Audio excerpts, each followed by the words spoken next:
everybody. So for today's video, I thought I would just share some tips with you guys and how to achieve a flawless complexion, the use of products and certain techniques, and just maximizing all of those things together.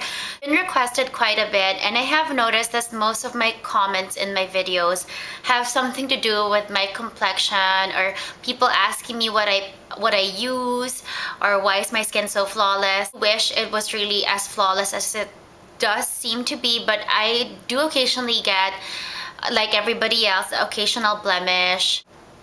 Basically, this is just a few of the main things which I think are really important and help in making me achieve a flawless look most of the time.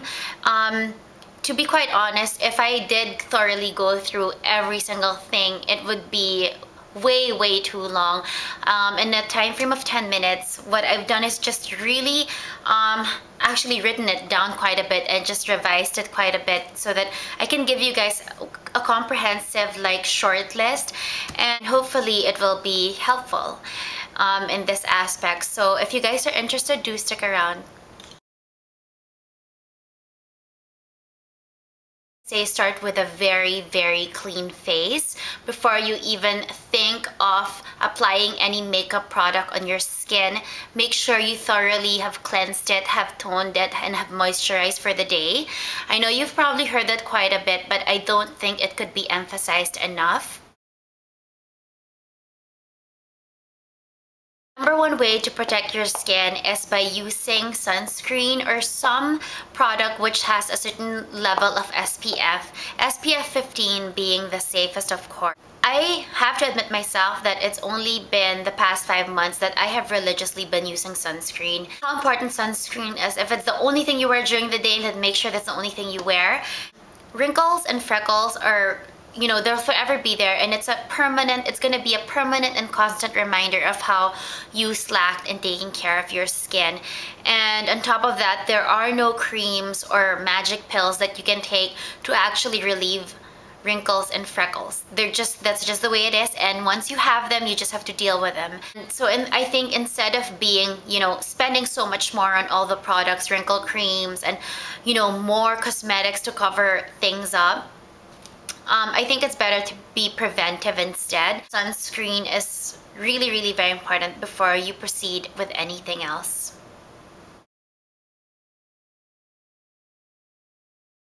To prime or not to prime? So some people think it's an added step, it's not necessary.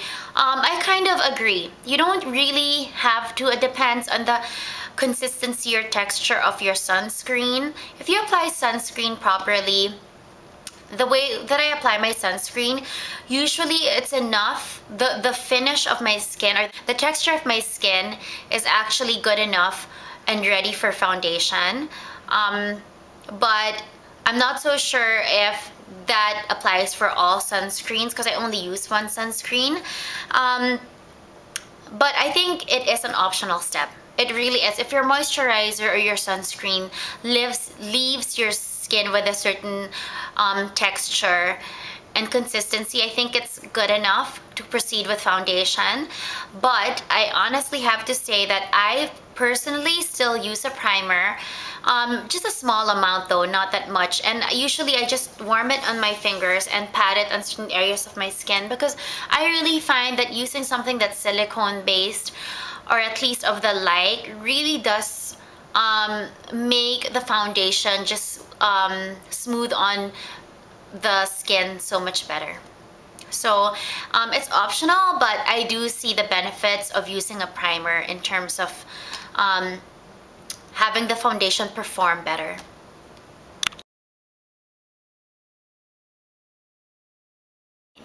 Don't be afraid to combine multiple products when it comes to foundations. And this is not to say that I'm advising you guys to to have multiple layers of products, but I really do find that combining certain products together, or combining multiple foundation products together, because they have different consistencies, they have, even if they're in the same skin tone range, obviously. They all have a little bit more of yellowness or peachness to them. So and then also they have different finishes to them. And I find that when I combine foundations, that's usually when my skin looks its best. It just gives it a more three-dimensional natural finish to it. On each on their own, most of the foundations I use, all actually, I really love. I will never have them in my vanity if I did not. But I have to say that I really can't stop with just, it's just, the finish is just very flat with one foundation. I'm not asking you guys to spend crazy amounts and, you know, use Dior, Chanel and all this. Usually with higher end brands, they do come with much richer ingredients. And I don't really advise you guys to mix very strong brands with each other because they do tend to oppose or cancel out each other. What I actually do is I do use higher end brands as my first layer. And then after that, I start playing around with different other foundations. Most other are just drugstore brands. And I don't do a full pump of any of these. And what I want you guys to understand is that I don't just, you know, mix everything together and slap it on my face. I actually work in layers, in very thin layers. I usually just do half a pump, sometimes even less. And then I make sure I totally buff it into my skin until it's absolutely absorbed and melted into my skin before I even think of going in and, you know, putting another product on top. And it's not, I don't fully cover my entire face with one layer with each foundation that I use. I kind of just use them in certain areas and dab them, and then I kind of blend them all in together to have one cohesive finish. But it really does work. It's kind of what I would say like when you add lip gloss on over your lipstick or your lip shade, or, you know, to have a fuller look to it, you actually put, you know, some shimmer or sparkle in the middle of your lips. It's kind of the same thing.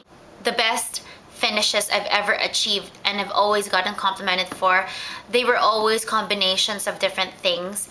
They were never ever just one thing, because I do wear a combination of products at any given time. Even as we speak right now, it may look really natural, but I do have foundation. I have 3 foundations on, but that's not thick layers. I kind of buff it in my skin, but I've kind of play around with it and mix it to combine and customize my own finish.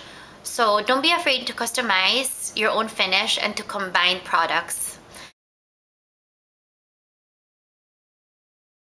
especially when it comes to concealers and powders, mainly because they all come in different consistencies, in different forms, and different finishes. So I'll give you guys an example. With concealers, you have your liquid concealer, such as these. So you have them in this form. You have a bit thicker ones in the tube forms, cream ones in the pot form, and stick concealers. Basically, just by the different forms they come in themselves, you already know that they're going to have different finishes to each other, some more opaque than others. So that's the kind of finish you get from a cream stick.